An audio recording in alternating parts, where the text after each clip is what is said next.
On reprend Bezrat Hashem, on est toujours dans la lettre Tav et on va essayer de continuer Bezrat Hashem. Alors là maintenant on va voir le tanin. Vous vous rappelez que le tanin, alors le tanin c'est le serpent, c'est le crocodile.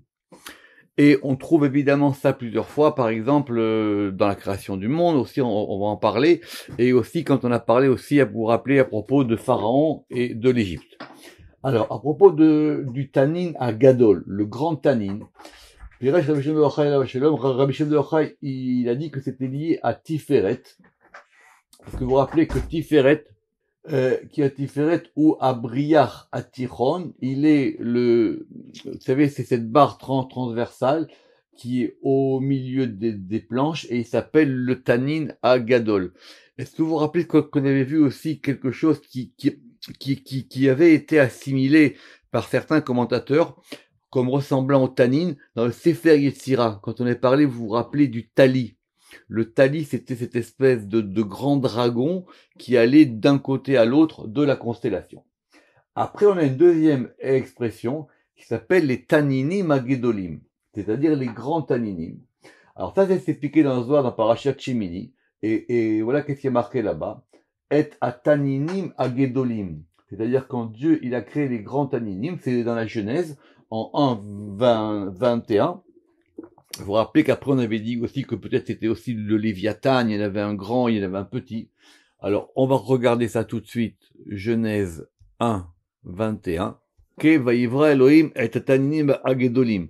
Que Dieu il a créé les grands taninim, vet kol nefesh achaya et toute âme vivante, à romeset qui rampe, à shatsu amaim, que les eaux font pulluler les minéem selon leurs espèces, vet kol of kanaf les minéos, et tout volatile, ailé on va dire, les minéos selon son espèce, vayar Elohim kitov, et Dieu il a vu que c'était bon. Qu'est-ce qu'on avait dit sur ces taninim? Rashi, il avait dit que c'était des grands poissons, et que d'après le Midrash, c'était le Léviathan et sa femme, vous vous rappelez, dont on avait parlé, et sa femelle, dont un avait été tué, que l'autre, et donc on l'avait mis au sel, etc., etc. Mais c'est expliqué là-bas dans le Zohar que l'expression à taninim à gedolim, ces grands taninim, ce sont les patriarches. Ilinavan de Inun Mishtakian Bekadmita, parce que eux, ils reçoivent un influx depuis le début, ou Mishtarshan al-Kula, et ils sont la racine de tout. Pirouche, c'est-à-dire, quand on les a appelés Kinekraim Gedolim Ipneshem Rishonim, parce que ce sont les premiers qui reçoivent le Shefa, qui reçoivent l'influx du Nahar Elyon, c'est-à-dire du fleuve supérieur, c'est la Bina. Évidemment, quand on dit d'une part les taninim c'est les Léviathan et de l'autre part c'est les Avot, sont sur deux plans différents. Et ça effectivement, le Zohar, il peut le faire. On va faire maintenant un mot qui s'appelle une Théouda. Alors Théouda, c'est pas facile. C'est vrai qu'en hébreu moderne, une Théouda, c'est un certificat. Et on entend la racine Ed, et Ed, c'est un témoignage. Autrement dit, un certificat, c'est un acte qui témoigne. Mais notre occurrence principale, elle est ici dans Isaïe 8, Tet Zain. Tsur Théoda, Hatom Torah Belimudai. Alors, si vous allez regarder les traductions de ce verset, elles sont quand même assez étonnantes, hein, parce que ça va de serre le témoignage et scelle la loi dans mes disciples. Le rabbinat, il dit comme ça, de façon assez énigmatique, il faut tenir secrète la leçon, mettre un sceau sur l'enseignement parmi mes disciples. Et Cahen, que j'aime bien, il dit plutôt enveloppe l'oracle et cache la doctrine pour mes disciples. On va relire le verset tranquillement. Tsur Théouda, c'est quoi le verbe de tsur? Tsur, c'est le fait, vous savez, de mettre les choses ensemble. Par exemple, vous vous rappelez le sror achaim, c'est le fait de mettre dans un bouquet. Et c'est quoi ici la Théouda? Alors, Rachid dit que la Théouda, c'est évidemment en même temps le témoignage et c'est aussi un avertissement. Chatom, ça c'est clair. Chatom, c'est le fait de sceller. Torah, la Torah. Belimudai, alors Lilimudai, c'est un faux ami. Ce sont ceux qui m'étudient. Ce sont ceux qui sont mes disciples. Ce ne sont pas mes études à moi, comme on pourrait croire. Et évidemment, le verset Vechol Banaïch Limudei Hashem, quand on dit que tous tes enfants, ce sont des disciples de Hashem. Alors, c'est quoi cette notion de Théouda? La Bina, elle s'appelle Théouda. Et c'est comme ça que Rabbi Shimon Bar Yochai il est expliqué dans le Reya Mehemna et dans les Tikkunim. Et elle s'appelle Nikret Chen, Biyota Mashpe'et, Bemem Tetet. Lorsqu'elle va donner un influx à même Tetet. Autrement dit, c'est un degré plus haut qui va donner un influx à un degré plus bas. Mais dans le Zohar, la parashat est mort. Là-bas, s'explique que c'est la Malchut qui s'appelle une Théouda. Alors évidemment, tout ce qui s'applique à Bina peut aussi s'appliquer à Malchut. Cela ne doit pas nous étonner. Et on ramène notre verset, Tsur Théouda. C'est quoi Tsur, cette Théouda? C'est-à-dire enveloppe cette Théouda. Alors ça on a dit là-bas, c'est la Torah Shebéalpé.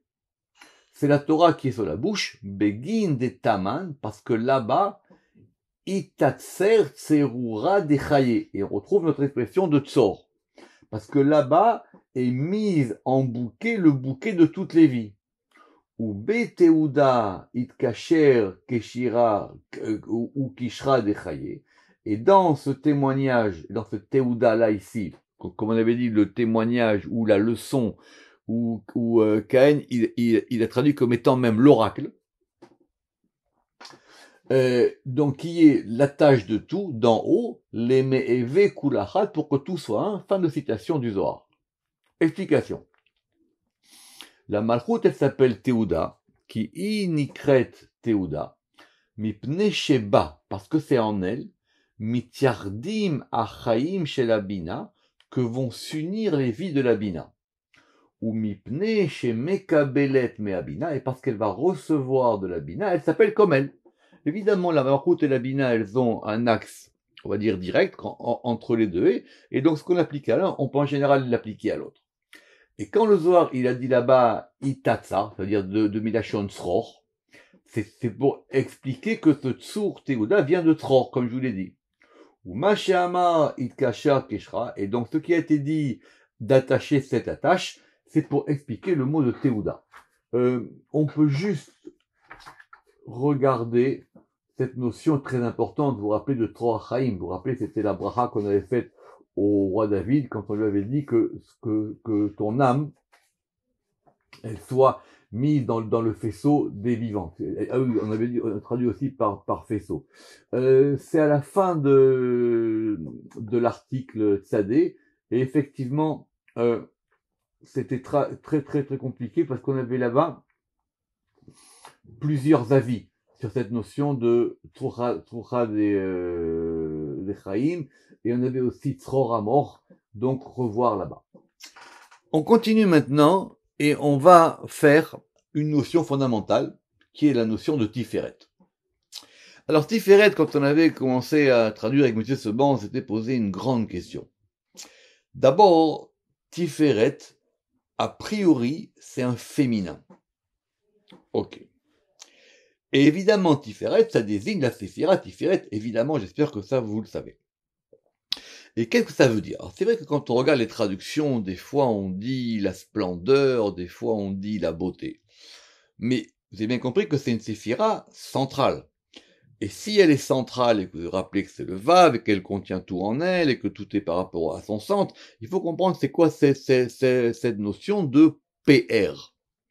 Et PR, c'est pas facile. Parce que ça désigne à la fois un éclat, et ça désigne aussi une parure, comme on va le voir maintenant. Alors, Tiferet, c'est la Mida chez Yaakov Markeva. Évidemment, c'est l'attribut dont Jacob est le chariot, et elle s'appelle Tiferet.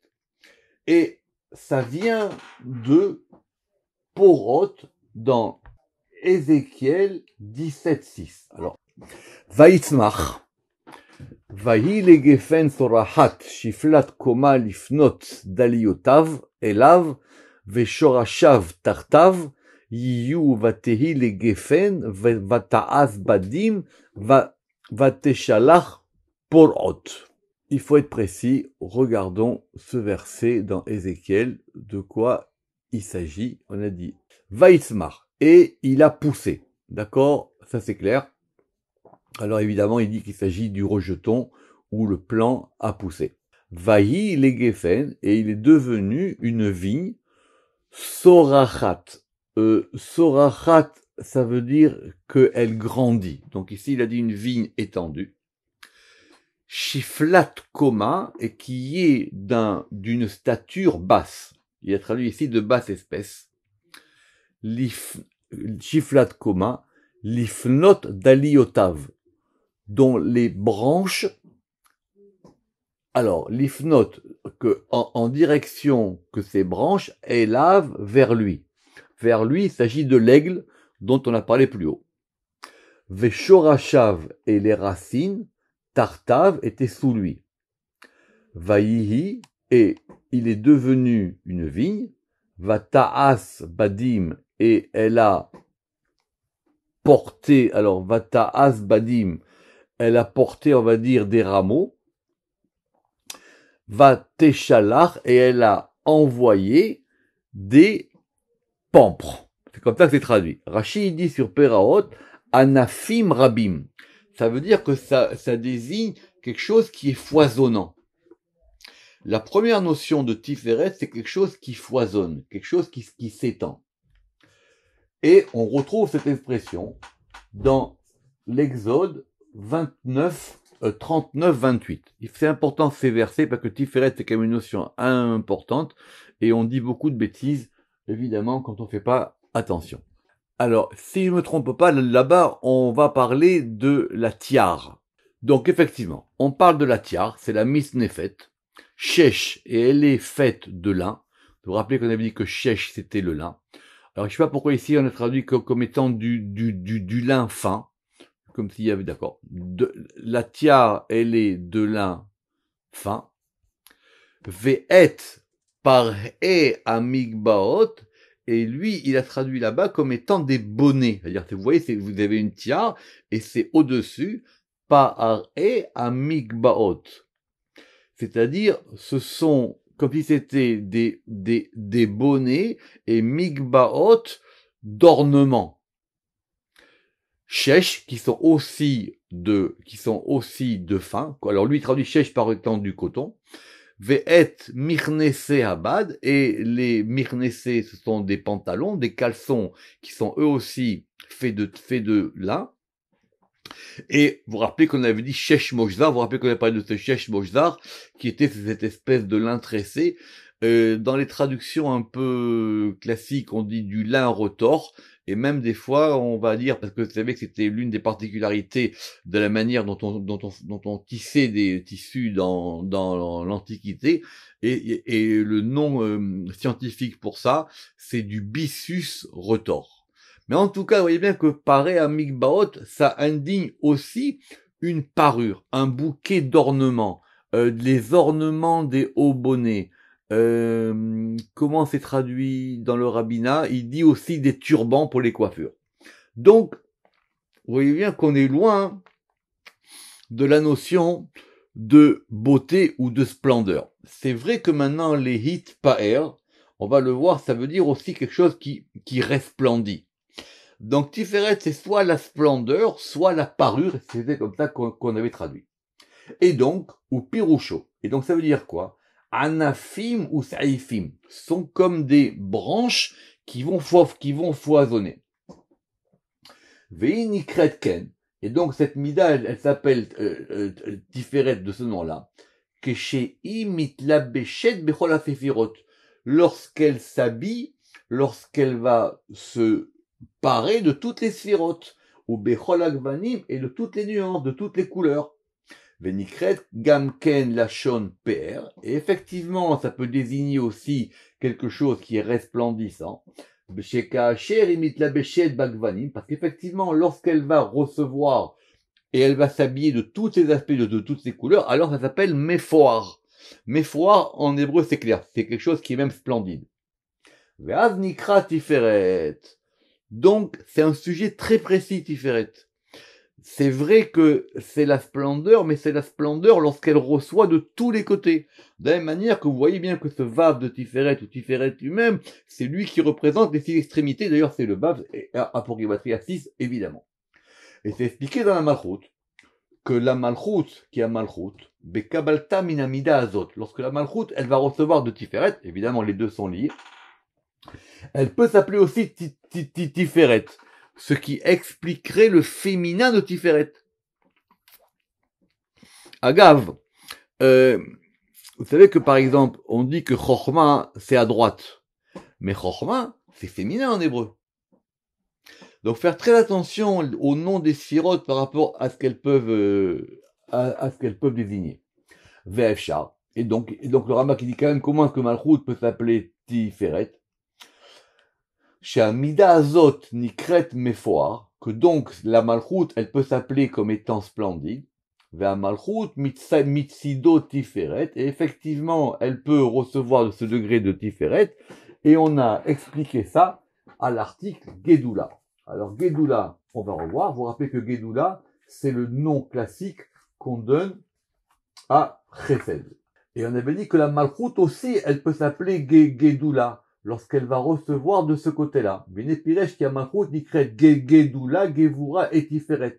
Que la Malchut, elle peut s'appeler soit Gedoula Chesed, soit Gevura, soit Tiferet, du côté des 3 patriarches, qui sont évidemment Abraham, Yitzhak et Yaakov, qui correspondent à Chesed, Gevura, Tiferet, lorsqu'elle va recevoir de... La notion importante qu'on va voir maintenant, c'est les fameuses tapuchim, les fameuses pommes. Rappelez-vous le chant des pommes. D'accord? Des tapuchim. Les gens, rappelez-vous que les kabbalistes, ils sont appelés ceux qui sont les ouvriers du champ. Et c'est marqué que le Shabbat, évidemment, ils se reposent, mais leur travail à eux, c'est de travailler cette notion du champ et de la pomme. C'est quoi la pomme? Évidemment, la pomme, on va le voir dans Shirachirim, il y a de nombreux textes du Zohar qui parlent de cette notion de pomme, soit par rapport à ce qu'elle peut représenter, soit par rapport à ses couleurs. Alors, normalement, ce sont Netzach et Od qui s'appellent les tapuchim. Et c'est ainsi que, c'est la chaîne Rabbi Shimon bar Yochai Shalom, et c'est ainsi que Rabbi Shimon bar Yochai en parle dans les Tikkuné Zohar.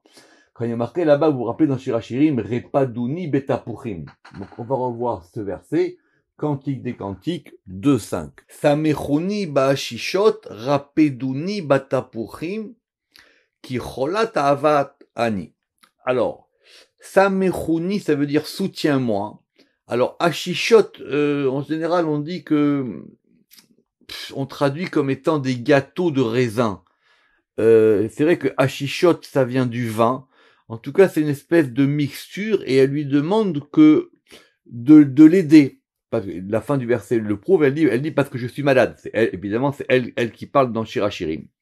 Donc, Samechuni, ça veut dire, vous vous rappelez que sommaire, c'est le fait de s'appuyer, d'aider quelqu'un.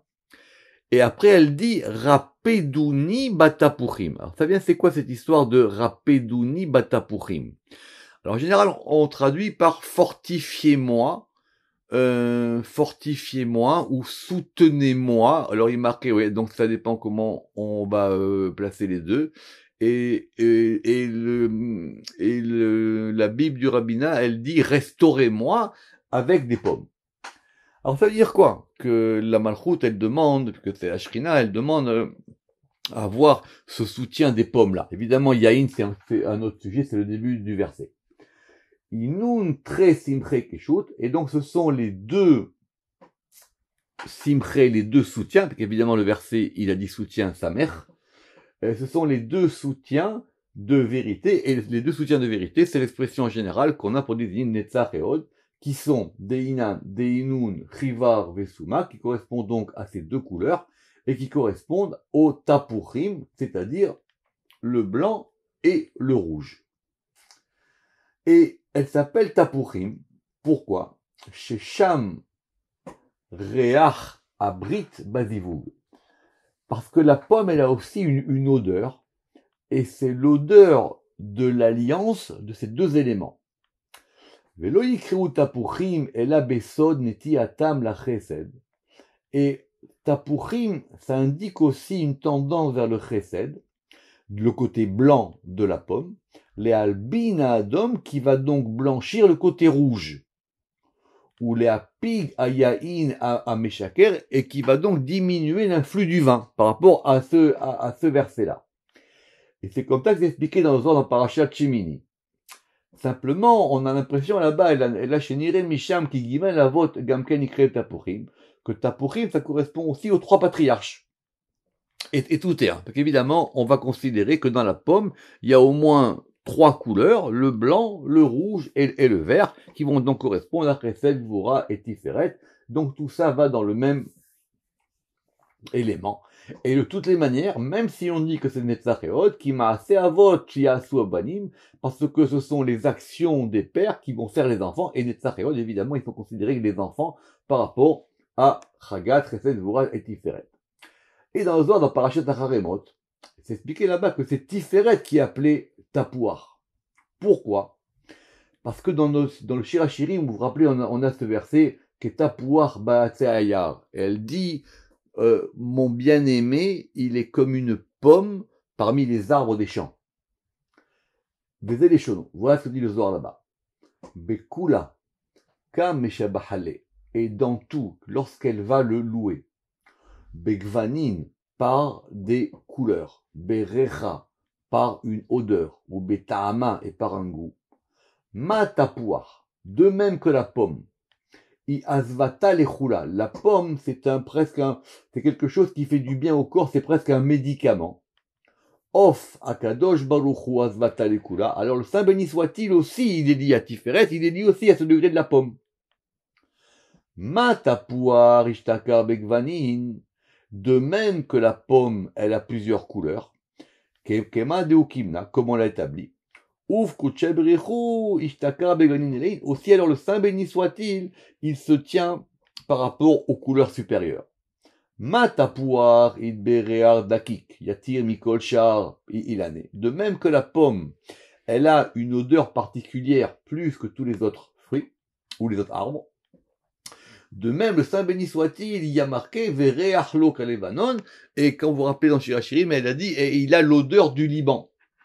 Matapouar ta'ama metika. Et de même que la pomme, elle a un goût qui est doux. Ouf kuchebrichu, effectivement, à propos du Saint béni soit-il, il va se marquer, chikou mamtakim, c'est comme des douceurs. Fin de citation. J'ouvre une petite parenthèse, beaucoup se sont intéressés à savoir pourquoi est-ce qu'il y avait cette coutume de manger de la pomme à Rosh Hashanah. Bon, il y a beaucoup d'explications, mais vous voyez bien ici que la pomme, c'est un fruit important. Les kavanato. Et donc, qu'est-ce qu'on veut dire par là? Ki biyot a Tiferet mashpia le'olam. Lorsque Tiferet, il va donc influer sur le monde, il s'appelle Tapouar. Et c'est ce que Zohar il a dit. Vezeshamar. Matapouar azvata. De même que la pomme, c'est presque un médicament. Azvata, ça veut dire un médicament, c'est-à-dire c'est presque un remède, quelque chose qui fait du bien. Akavana alora atashpa. Et donc, c'est pour indiquer qu'il va donner un influx à tous. Comme c'est marqué, Tov Hashem lakol. Hashem, il est bon pour tout. Ou de même dans la Malchut, donc la Malchut aussi, elle s'appelle Kol. On reprend le verset, hein. Maintenant vous savez. Tov Hashem lakol. Tov, Hashem, il est bon, la Kol pour le tout. Or, c'est quoi le tout? Le tout aussi, c'est la Malchut. Vous vous rappelez que Kol, c'est 50, on le sait. Venikra Tapouar. Et donc, on va l'appeler Tapouar.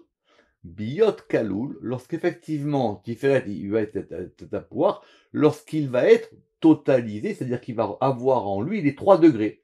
Migimel Dvarim, qui sont Gvan, la couleur, Reach, l'odeur, et Ta'am, le goût. On reprend le Zohar mot. Les couleurs, Agvanim, Mbioto, Kaloul, Migimel Avot. Lorsque Tiferet, il a les couleurs, c'est-à-dire qui correspondent aux 3 nuances des 3 patriarches, qui correspondent donc à ces 3 couleurs, vous vous rappelez le blanc, le rouge et le vert. Kanoda, alors il dit évidemment, j'espère que vous le savez. Veze Omro, et c'est ce qu'il dit. Matapouar ishtakar begvanav.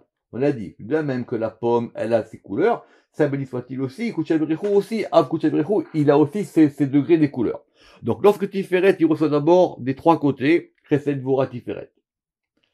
Deuxièmement, on a dit l'odeur. Matapouar Idbe, Réar Dakik. De même que la pomme, elle a une odeur subtile. Réar Dak. C'est quoi cette odeur subtile? Aïnou Shefa, Anishpa Alav, c'est-à-dire un influx qu'il va recevoir des Rer Kava Emsaï par rapport à l'axe central de Keter Elion, du Keter supérieur. Comment ça? Parce qu'évidemment, si vous en souvenez, le verset, il a dit Vereachlo Kalevanon, et il a une odeur comme le Liban. Or, vous savez que le Liban, c'est la vanne. Or, la vanne, c'est Keter, c'est expliqué dans Shirachirim, d'après tous les commentateurs, d'après la Kabbalah. Matapouartame. Donc on a dit la couleur. Donc on a dit il y avait les couleurs, il y avait Réar, il y avait l'odeur, et maintenant le goût. C'est quoi le goût? C'est quoi le goût d'Antiferet? Le goût d'Antiferet, c'est l'influx qu'il reçoit de Chorma et de Bina. Parce que c'est dans Chorma et dans Bina que vous vous rappelez qu'il y a une union permanente. Et c'est pour ça qu'on a pu appliquer ça même à Kouchebrou, parce qu'on a dit que c'était marqué là-bas Chikou Mamtakim, cette notion des douceurs. Et on a même, il est marqué là-bas Mamtakim, vous savez que Mamtakim, ça vient de Matok, Matok ça veut dire doux, et donc c'est au pluriel, Bet Mine Mamtakim. C'est-à-dire un Matok qui vient de Chorma et un Matok qui vient de Bina. Ou Bioto Mashpia. Et lorsque maintenant Tiferet, il a ces 3 degrés, Keshéou Kaloul Beinyani Maele, et que donc il a en lui tous ces aspects-là, il s'appelle Tapouach. Donc la pomme, c'est Tiferet. S'il y a un fruit qui peut représenter Tiferet, et le soir, il n'a pas eu peur, hein, il a dit Afkouchebrou. Il dit même le Saint béni soit-il, on perd la pomme. Il y a juste une petite nuance, qu'il y a un très très beau Zohar qui va expliquer la différence. Des fois, dans la Torah, il est marqué Ke. Ke, ça veut dire comme. Or, le Zohar, il fait remarquer que comme, c'est pas la même chose. Exemple, c'est marqué à propos il est marqué que Aïta ke Almana, à propos de Jérusalem ou de la Shrina, quand le temple a été détruit, elle était ke Almana, et elle était comme une veuve. Rachid dit pourquoi? Parce qu'elle n'est pas veuve. Chas v'shalom, Dieu, il n'a pas à abandonner. Il n'est pas parti. Elle vit comme une veuve, c'est-à-dire son époux, il n'est pas là. Et donc elle considère comme une veuve, mais c'est pas vrai. Parce qu'il y a toujours effectivement un espoir de Géoula. Et le Zohar là-bas, il continue, et il dit Ketapouar, pareil. Et il dit pourquoi il marqué Ketapouar? Parce que c'est pas exactement comme une pomme. Enfin, c'est comme une pomme, mais c'est pas une pomme. Donc c'est cette subtilité très importante sur le quai. Et c'est pour ça qu'on a pu faire cette analogie. Évidemment, Veyesh Chilouk, et il y a une distinction entre tapouar au singulier, tapouar lachon yachid, et les tapouchim au pluriel, comme on l'a expliqué. On terminera Bezrat Hashem la lettre Tav la semaine prochaine. Baruch Adonai Le'olam. Amen ve Amen.